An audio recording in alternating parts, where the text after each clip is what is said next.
Eu vi meu crachá ser desativado ao vivo, no telão do auditório, com aplausos da minha própria equipe. E isso foi só o começo. As palmas ainda batiam quando a imagem congelou. Meu nome, Pedro Mendes, diretor de estratégia, desapareceu da tela com um som seco de notificação. Silêncio. Depois, risadas nervosas. Achei que fosse um erro técnico, algum tipo de encenação corporativa. Mas aí o CEO, com aquele sorriso treinado, pigarreou. Pedro nos deixa hoje. Em nome de todos, obrigado por tudo. Eu não me mexi. O microfone continuava na minha mão. A sala inteira, mais de 200 pessoas, me observava como se eu fosse um personagem que acabara de morrer na série favorita deles. Nenhum olhar direto. Só aquele tipo de tensão que paira quando alguém sangra em público e ninguém tem coragem de estancar. Você sabia disso? Sussurrou Cláudia, minha analista, sentada na primeira fileira.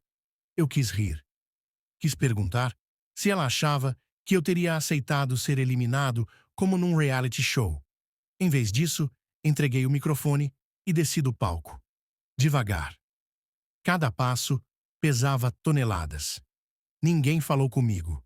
Nem meus pares. Nem meu time. Nem o diretor financeiro, que almoçou comigo 3 vezes naquela semana. No corredor, os cartazes do evento me encaravam. Inovação, eficiência, propósito. Debaixo, meu rosto estampado. Ainda não tinham tirado. A sensação era de estar morto, mas com o corpo ainda quente. Fui até a sala de TI. Tentei passar o crachá na catraca. A luz vermelha piscou. Um segurança se aproximou. Senhor, seu acesso foi revogado. Vou ter que pedir que se retire. Meu notebook, minha pasta, tem documentos confidenciais ali. Tudo será enviado ao seu endereço cadastrado. Saí andando, sem rumo, até o estacionamento. Sentei no meu carro, mas não liguei. As mãos tremiam. Lembrei da noite anterior. Do ensaio do discurso que preparava para abrir o painel Estratégia Antifrágil em Mercados Voláteis. Ironia. Eu comecei a pensar, quando foi que tudo começou a desmoronar? Foi aí que vi ele, Marcelo Lacerda, investidor anjo, membro do Conselho Consultivo, um dos poucos que sempre escutava mais do que falava. Ele caminhava em minha direção, gravata frouxa, expressão dura. Você não viu isso chegando? Perguntou direto. Não. E se tivesse visto, teria feito algo? Respondi. Ele ficou em silêncio por um momento.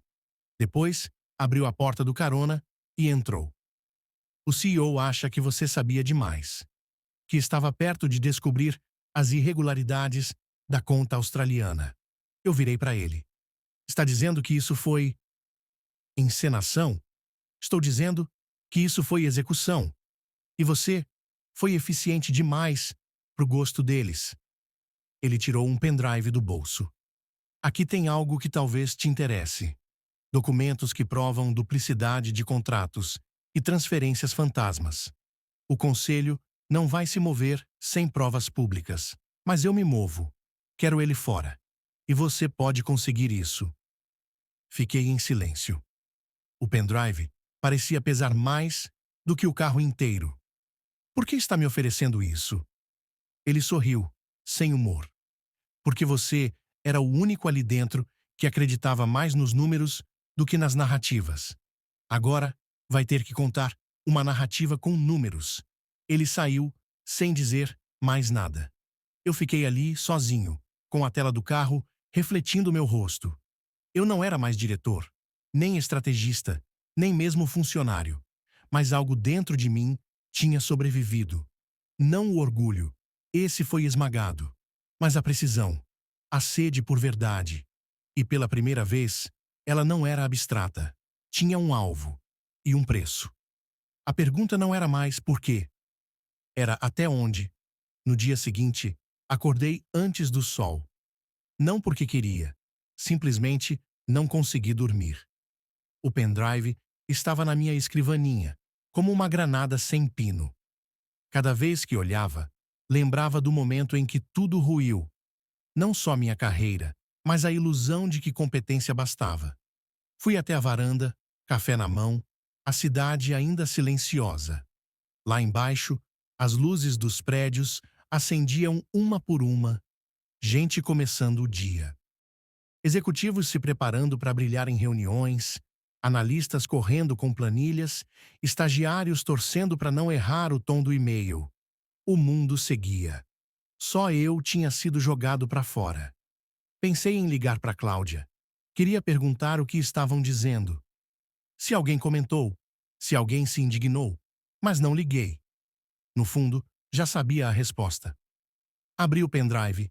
2 pastas, contratos e transferências. Arquivos datados, organizados demais para serem criados por acidente. Não era só sujeira. Era um padrão, uma estrutura. A assinatura de alguém que sabia exatamente o que estava fazendo. E foi ali, entre documentos frios e números inflados, que encontrei o primeiro nome familiar. Gustavo Teles, diretor de operações, meu ex-aliado. Aquele que me chamou de irmão de guerra, quando fechamos o primeiro trimestre recorde. Cliquei no nome dele. Um contrato. Valor triplicado. Prestadora inexistente. Assinado por ele. E por mim. Ou melhor, pela minha assinatura digital. Meu estômago virou. Voltei no tempo. Lembrei do mês em que aquele contrato foi aprovado. Lembro da pressa. Dele me pedindo, confia, é rotina. E eu, atolado com o board internacional, assinando tudo que vinha com o carimbo de urgente. Pegaram minha confiança, transformaram em álibi. Fechei o notebook, respirei fundo. Não era hora de colapsar. Ainda não. Peguei o celular e comecei a seguir os nomes envolvidos. LinkedIn, Instagram, Twitter. A maioria continuava postando como se nada tivesse acontecido. Vi fotos do Gustavo sorrindo num churrasco de equipe no rooftop da sede, com Cláudia ao lado. Ampliei a imagem. Eles estavam próximos, rindo, bebendo o vinho que eu mesmo tinha dado no último evento da empresa. Uma notificação chegou. Nova conexão sugerida, Cláudia Meireles. LinkedIn. Demorei para processar. Ela me removido. E agora o algoritmo queria reconectar. Ri sozinho. Um riso sem humor, seco. Mas decidi. Não ia agir por impulso. Vingança mal feita só queima o vingador. Fechei as redes sociais. Peguei um caderno, rabisquei nomes, datas, conexões. Tracei como num mapa de guerra. Precisa entender. Quem lucrou, quem sabia, quem se calou. À noite, fui até um bar antigo, discreto, onde costumava encontrar um ex-colega que saiu antes da reestruturação. Lucas. Ele era do jurídico. Ele me viu, sorriu sem surpresa. Sabia que você viria. Como? Porque te conheço. Você nunca engolia sapo sem descobrir de onde veio o coachar. Puxei o pendrive, coloquei sobre a mesa.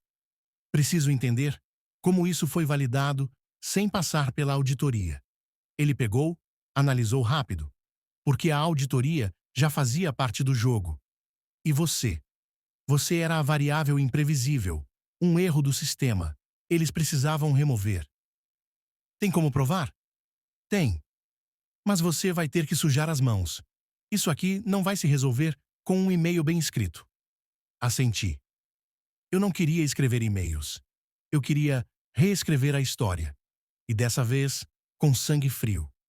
2 dias depois, sentei sozinho na sala de reuniões de um coworking no centro. Não era mais o skyline da torre empresarial com vidro espelhado. Era concreto descascado, cadeira rangendo e cheiro de café queimado. Mas ali, eu tinha liberdade. Lucas me ajudou a montar a primeira linha do plano. Ataque silencioso. Você não é o herói. É o vírus entrando no sistema. Anotei isso no topo da página. A frase soava errada e perfeita. Comecei testando o que ainda tinha acesso. Descobri que minha conta de e-mail corporativo fora desativada, mas meu perfil na plataforma interna de projetos ainda funcionava. Alguém esqueceu de desligar a tomada certa. Entrei. Vasculhei. Nada comprometedores, à primeira vista, mas encontrei rastros de movimentações suspeitas, arquivos movidos para pastas protegidas, mudanças de autor em documentos, exclusões programadas. Tudo apontava para uma tentativa desesperada de apagar rastros. E isso, por si só, era um rastro. Decidi provocar. Enviei uma mensagem anônima para Gustavo, via um e-mail criptografado. Você tem certeza de que apagou tudo? Porque eu ainda vejo você. Ele respondeu 10 minutos depois. Uma linha só. Quem é você? Silêncio. Não respondi. Não precisava. A dúvida era a primeira rachadura. À tarde, fui até o prédio onde Cláudia trabalhava agora. Não na sede principal. Ela tinha sido promovida para uma nova unidade. Isso confirmou uma suspeita. Quem sabia demais era removido com um tapinha nas costas. Esperei do outro lado da rua, observando. Vi ela sair, com o celular colado ao rosto. Passos rápidos, expressão dura. Alguém a pressionava. Provavelmente Gustavo. Talvez Marcelo. Ou os dois. Voltei para o apartamento. Mapeei a linha do tempo. Cruzei contratos com saídas silenciosas de funcionários. Quase todos que tocaram os contratos problemáticos tinham sumido ou sido transferidos. Era uma limpeza, uma operação cirúrgica, e eu fui o primeiro a ser aberto sem anestesia. Mas ainda faltava algo, faltava um ponto de apoio. Foi então que lembrei da Thaís, minha ex-coordenadora, demitida meses antes sob o argumento de baixa performance. Ela era metódica, guardava tudo. Procurei pelo número dela. Encontrei numa planilha antiga. Esqueci que ainda tinha. Mandei uma mensagem curta. Preciso falar sobre o que fizeram com você e comigo. Ela respondeu com um áudio. A voz tremia. Pedro, eu achei que você... Bom, eu achei que você fazia parte daquilo. Que tinha aprovado tudo. Não, eu fui engolido como você. Eu ainda tenho os e-mails, os documentos, nunca apaguei. Só não sabia com quem podia contar. Marquei de encontrar com ela na manhã seguinte. Mas antes, enviei outro recado. Desta vez, para o RH da empresa, revisem o contrato da Austrália. A assinatura não é minha, e eu posso provar. Assinei com meu nome completo. Sabia que rastreariam o IP, que tentariam encobrir com mais força. Mas agora, o jogo tinha começado. Não dava mais para fingir que eu era apenas vítima. Eu era a variável fora do controle. E estava aprendendo a operar nas sombras. No espelho do banheiro, depois, encarei meu reflexo. Os olhos fundos. A barba por fazer, a camisa amarrotada. Você queria ser o estrategista, murmurei. Agora seja. E pela primeira vez, desde que tudo começou. Eu acreditei. Thaís me esperava num café de bairro, daquele sem nome famoso, mas com cheiro de verdade. Ela usava óculos agora, parecia menor do que eu lembrava, como se o tempo, fora da empresa, tivesse corroído algo além do emprego. Você está diferente, ela disse. Você também. Mas eu ainda confio em você. Ela tirou da bolsa uma pastinha gasta, colada com fita adesiva. Dentro, impressos de e-mails, extratos, atas de reuniões internas, nada disso deveria estar com uma ex-funcionária. E ainda assim, ali estava. Guardei tudo porque sabia que iam me apagar da história. E quando vi o que fizeram com você, entendi que ninguém estava seguro. Começamos a revisar, um por um. Em um deles, a minuta de um contrato que apareceu aprovado com minha assinatura. Mas Thaís provava que eu jamais havia recebido a versão final. Em outro, uma alteração feita minutos depois da minha suposta aprovação. A engenharia da fraude era delicada, quase bela. Um crime com simetria. Eles começaram antes de mim, ela murmurou. Mas comigo, aprenderam a esconder melhor. Ela apontou um nome que até então eu ignorava. Carolina Mello, subgerente jurídica. Aparecia discretamente em quase todos os fluxos, mas nunca como autora. Sempre como copiada. Invisível, mas constante. Ela ainda está na empresa? Perguntei. Está. Mas é sombra. Ninguém fala dela. Só dizem que resolve. Voltei para casa, destruído. Estava diante de uma estrutura mais profunda do que eu imaginava. Não era só Gustavo, nem o CEO. Era uma rede. Uma máquina bem ajustada. E eu era um erro. Um eco dissonante. Na manhã seguinte, acordei com o celular vibrando. Uma mensagem sem remetente. Você foi longe demais, Pedro. Para agora. Respirei fundo. O medo veio seco, cortante, mas passou, porque junto com ele veio algo novo. Certeza. Abri o notebook, conectei com Lucas por chamada de vídeo. Já te acharam, ele disse sem esperar. Sim, e isso muda o jogo. Vai recuar? Vou escalar. Ele sorriu. Aquele sorriso que eu só via quando um plano quase impossível começava a fazer sentido. Tenho um contato no compliance da matriz, em Londres. Se isso subir para o canal certo, vira escândalo global. Me apresenta, mas não era simples. Precisávamos de mais. Algo irrefutável. E para isso, decidi voltar para o prédio da empresa. Fui como visitante. Disfarçado? Talvez. Calça jeans, camisa genérica, mochila nas costas. Na recepção, mostrei documento falso, feito por Lucas, que já previra esse passo.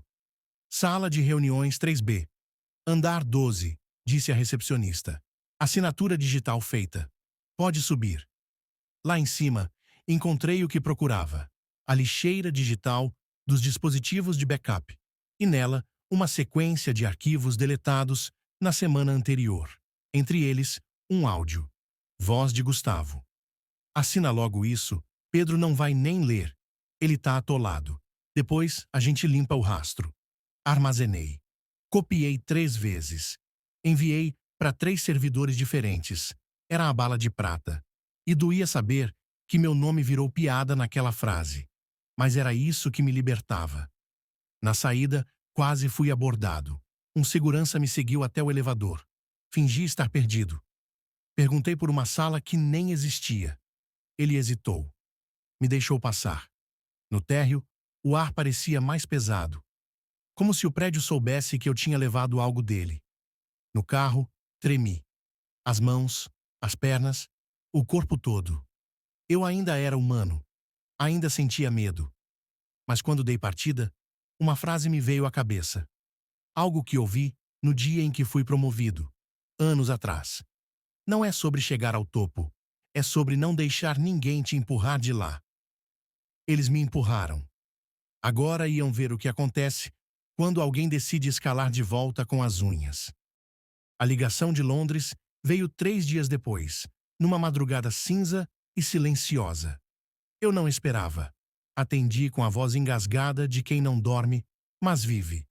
Mr. Mendes, aqui é Fiona Lambert, diretora de Compliance Global.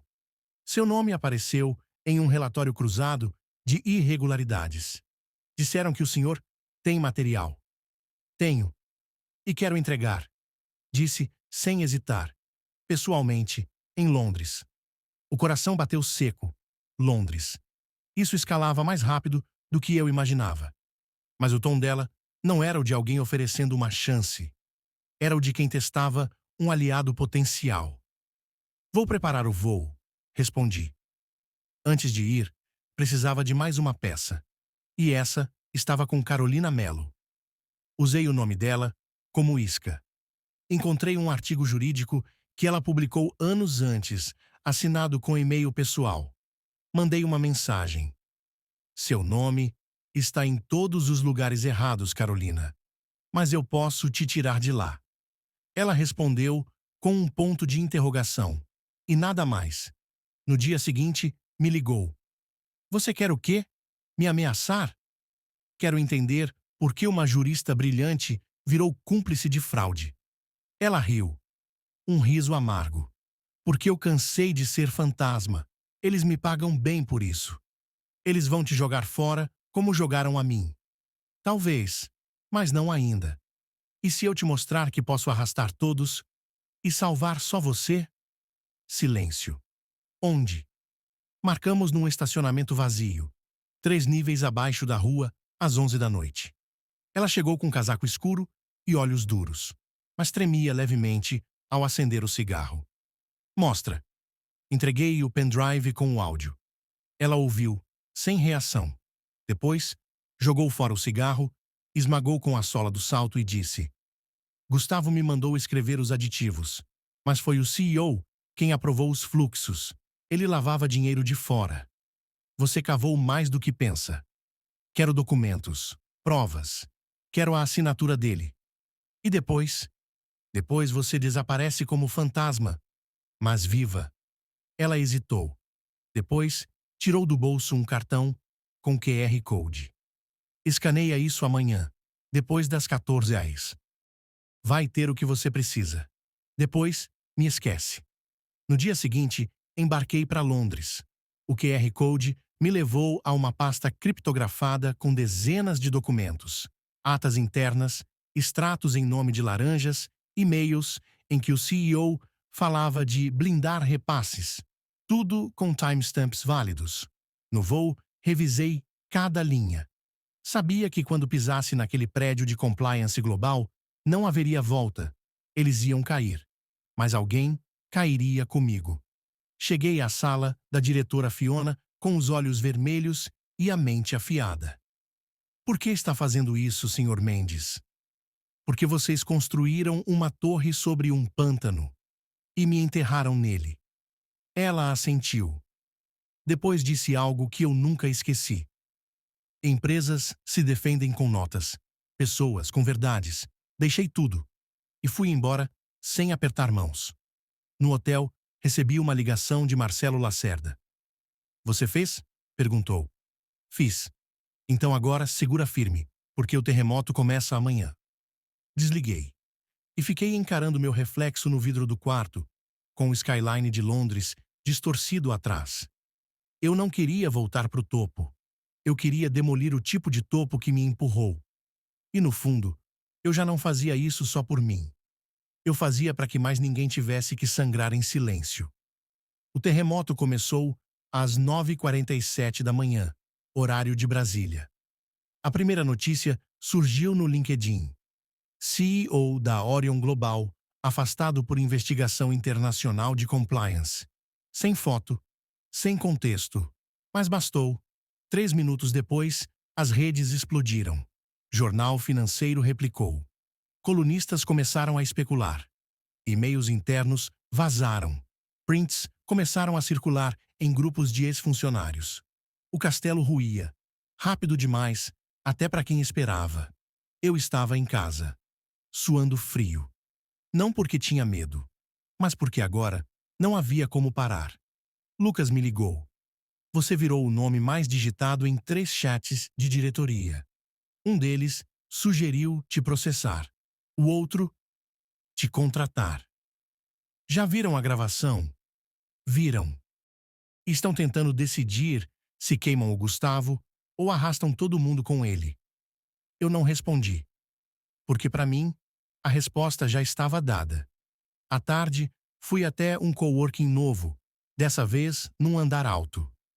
Recebi um e-mail do escritório de Fiona com documentos legais que me blindavam como denunciante cooperativo. Eu era oficialmente um colaborador protegido. Mas isso não me bastava. Entrei em contato com antigos colegas, um por um. Gente que tinha sido demitida, rebaixada, silenciada. Ofereci um canal seguro, onde podiam relatar abusos, fraudes, manipulações. Mais de 20 pessoas responderam, em menos de 48 horas. Entre elas, uma mensagem me arrepiou. Fui coagido a alterar uma planilha para bater meta trimestral. Tenho os prints. Se você for mesmo quem diz ser, me responde. Respondi. E marquei um encontro com ele. Daniel, ex-analista financeiro, demitido sem explicação meses atrás. Nos encontramos num terminal de ônibus desativado. Lugar abandonado, mas com câmeras públicas. Ele chegou com um envelope. e olhos vermelhos. Isso vai destruir gente que me contratou, que me prometeu crescer. Isso vai proteger gente que foi usada como escudo. Respondi. Ele me entregou os prints, os e-mails, até uma gravação de tela com data e hora. Era a prova de que o lucro do trimestre que celebramos com champanhe tinha sido uma mentira. Cada número manipulado, cada gráfico adulterado. À noite, sentei com Lucas para organizar o dossiê. Agora, já éramos dois. Uma dupla. Ele cuidava dos canais legais. Eu, das histórias. Vai querer fazer isso como? Perguntou. Como se fosse arte. Uma narrativa. Algo que eles não possam calar. Então precisa de palco. Já tenho.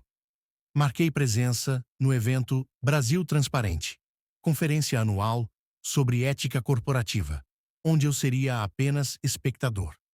Mas agora seria o protagonista invisível. No dia, fui de terno neutro, cabelo alinhado, mas com outra postura, a de quem não devia mais nada. No painel da tarde, Gustavo estava na plateia, não no palco. Discreto, olhar nervoso, evitava contato visual, como se sentisse que o chão tremia sob seus pés. No intervalo, deixei discretamente uma pasta no balcão da organização, com o nome dele, com tudo dentro, envelope pardo, anônimo, mas letal. Às 16 horas, um jornalista subiu ao palco para um painel sobre fraude silenciosa e citou o caso da Orion Global como a investigação mais delicada da década, iniciada por um ex-diretor anônimo com provas incontestáveis. Olhei para Gustavo. Ele suava. Tremeu levemente. Depois, saiu da sala. Não fui atrás. Não precisava. Lucas sorriu para mim, no outro canto da sala. Trocamos um olhar. Eu já não era o mesmo homem que caiu do palco naquele auditório. Não era mais a vítima exibida.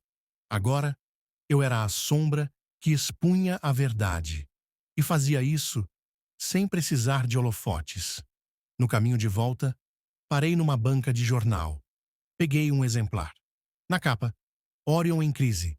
Investigação revela fraudes multibilionárias. Folheei até a reportagem.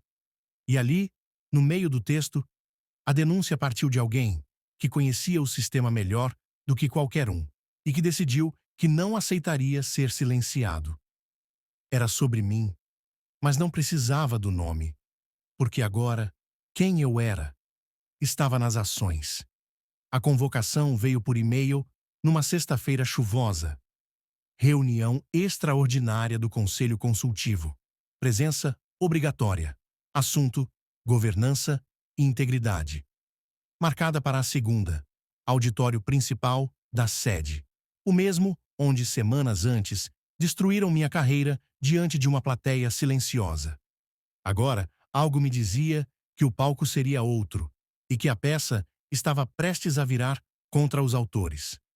Lucas garantiu minha entrada como consultor externo vinculado ao processo de auditoria. Ninguém da antiga diretoria podia me barrar. Marcelo Lacerda assinou pessoalmente a liberação. Cheguei cedo. O saguão estava mais tenso que de costume. Sorrisos duros, olhares atravessados, gente evitando corredores. Nos telões não havia mais slogans, só uma frase branca sobre fundo preto. Integridade não é um valor, é o mínimo. Sentei na penúltima fileira. Não queria atenção, queria visão, cada rosto, cada reação. Às 9h02, o presidente do conselho entrou, seguido por Fiona Lambert. Atrás dela, 3 diretores internacionais. E, por fim, Gustavo. Sem crachá, sem paletó. Apenas uma pasta na mão. E olhos de quem não dorme há dias. O presidente foi direto. Recebemos uma denúncia grave, com documentos e áudios. A diretoria executiva será ouvida agora, diante do conselho e dos investidores internacionais conectados em tempo real. Não haverá intervalo, nem filtro. Gustavo engoliu seco. Fiona puxou um dossiê. Senhor Gustavo Teles, O senhor confirma ter orientado funcionários a adulterar contratos, desviar verbas e usar assinaturas digitais de forma fraudulenta. Isso é absurdo. Ele começou. Tudo isso está fora de contexto. Montado. Incompleto. E essa voz? Perguntou ela, pressionando um botão no controle. A gravação ecoou pelo auditório. Assina logo isso. Pedro não vai nem ler. Ele tá atolado. Depois, a gente limpa o rastro. Um burburinho começou. Alguém se levantou. Outro fechou o laptop devagar. O clima virou fumaça. Isso não prova nada. Foi manipulado. Fiona sorriu com um canto da boca. Ligou outro áudio, agora com data. Hora, metadados visíveis. Era o próprio Gustavo conversando com Carolina. A auditoria é nossa, Carol. Eles não vão checar o que a gente diz que é padrão. O presidente se levantou. Senhor Teles, o senhor está suspenso. O comitê jurídico definirá a extensão das penalidades. Mas, para todos os efeitos, sua atuação nesta empresa termina agora. Gustavo largou a pasta. Tentou falar algo. Parou. Olhou ao redor.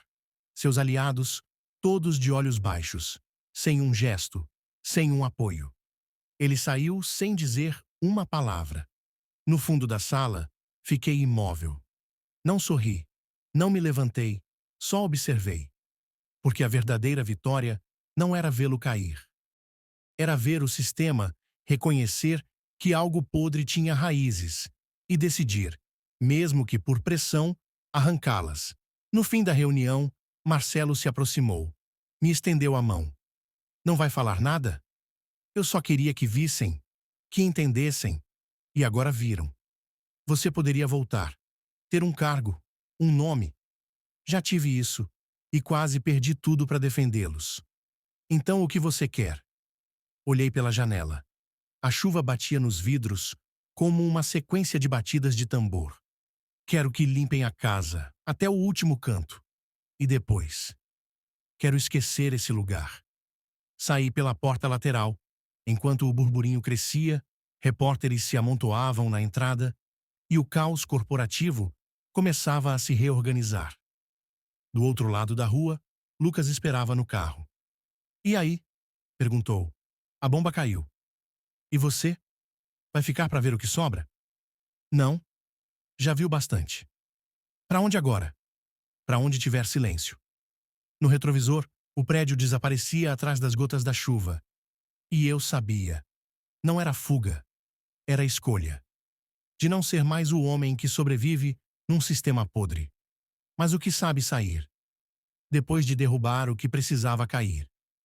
Meses depois, recebi um envelope pardo sem remetente. Dentro, uma cópia plastificada de um troféu. Liderança Estratégica, Q4. O nome gravado era o meu, mas riscado com caneta preta. Embaixo, só uma frase escrita à mão. Você nunca esteve fora. Só estava no lugar errado. Sorri. Depois, joguei o papel na lareira e observei queimar até virar cinza. Lá fora, o céu estava limpo. Nenhum som, exceto o vento cortando as folhas. Abri o portão de casa, descalço, e caminhei até a rua. A cidade seguia. Mas agora, sem mim, nas engrenagens. Passei por uma banca de jornal fechada. O vidro ainda exibia uma manchete antiga. Denunciante anônimo derruba diretoria bilionária. Encostei a testa no vidro por um instante. A cidade não sabia meu nome. E isso era exatamente como eu queria.